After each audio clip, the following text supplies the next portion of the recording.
This is the River Nile. It's been the lifeline of Egypt for millennia. I've come here because it's where some of the first signs of mathematics as we know it today emerged. People abandoned nomadic life and began settling here as early as 6000 BC. The conditions were perfect for farming.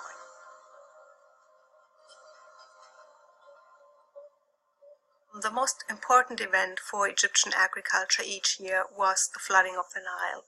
So this was used as a marker to start each new year. Egyptians did record what was going on over periods of time. So in order to establish a calendar like this, you need to count how many days, for example, happened in between lunar phases, or how many days happened in between two floodings of the Nile.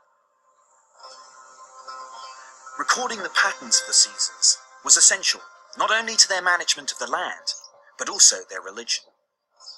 The ancient Egyptians who settled on the Nile banks believed it was the river god Hapi who flooded the river each year, and in return for the life-giving water, the citizens offered a portion of the yield as a thanksgiving. As settlements grew larger, it became necessary to find ways to administer them. Areas of land needed to be calculated, crop yields predicted, taxes charged and collated. In short, people needed to count and measure.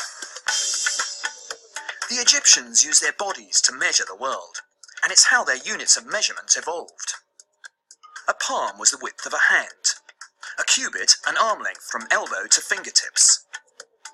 Land cubits, strips of land measuring a cubit by 100, were used by the pharaoh's surveyors to calculate areas. There's a very strong link between bureaucracy and the development of mathematics in ancient Egypt. And we can see this link right from the beginning, from the invention of the number system, throughout Egyptian history really. For the Old Kingdom, the only evidence we have are metrological systems, that is, measurements for areas, for length. This points to a bureaucratic need to develop such things. It was vital to know the area of a farmer's land, so he could be taxed accordingly. Or if the Nile robbed him of part of his land, so he could request a rebate. It meant that the pharaoh's surveyors were often calculating the area of irregular parcels of land. And it was the need to solve such practical problems that made them the earliest mathematical innovators.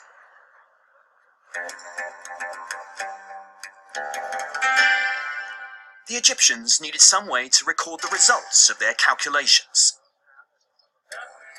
Amongst all the hieroglyphs that cover the tourist souvenirs scattered around the city of Cairo, I was on the hunt for those that recorded some of the first numbers in history. They were difficult to track down, but I did find them in the end. The Egyptians were using a decimal system, motivated by the 10 fingers on our hands. The sign for 1 was a stroke, 10 a heel bone, 100 a coil of rope, and 1,000 a lotus plant. Yeah, how much is this t-shirt? 25. So that would be 2 knee bones and 5 strokes. So you're not going to charge me anything up here? Here, 1 million. 1 million? Oh my God. No. Is this 1 million? 1 million. Yeah, that's pretty big. The hieroglyphs are beautiful, but the Egyptian number system was fundamentally flawed. They had no concept of a place value, so 1 stroke could only represent 1 unit, not 100 or 1,000. Although you can write 1,000,000 with just 1 character, rather than the 7 that we use, if you want to write 1,000,000 minus 1, then the poor old Egyptian scribe has got to write 9 strokes, 9 heel bones, 9 coils of rope, and so on, a total of 54 characters. Despite the drawback of this number system, the Egyptians were brilliant problem solvers. We know this because of the few records that have survived. The Egyptian scribes used sheets of papyrus to record their mathematical discoveries.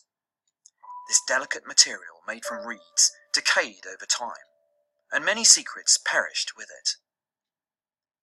But there's one revealing document that has survived. The Rhind mathematical papyrus is the most important document we have today for Egyptian mathematics. We get a good overview of what types of problems the Egyptians would have dealt with in their mathematics. We also get explicitly stated how multiplications and divisions were carried out. The papyri show how to multiply two large numbers together. But to illustrate the method, let's take two smaller numbers. Let's do 3 times 6. The scribe would take the first number 3 and put it in one column. In the second column, he would place the number 1. Then he would double the numbers in each column. So 3 becomes 6, and 6 will become 12.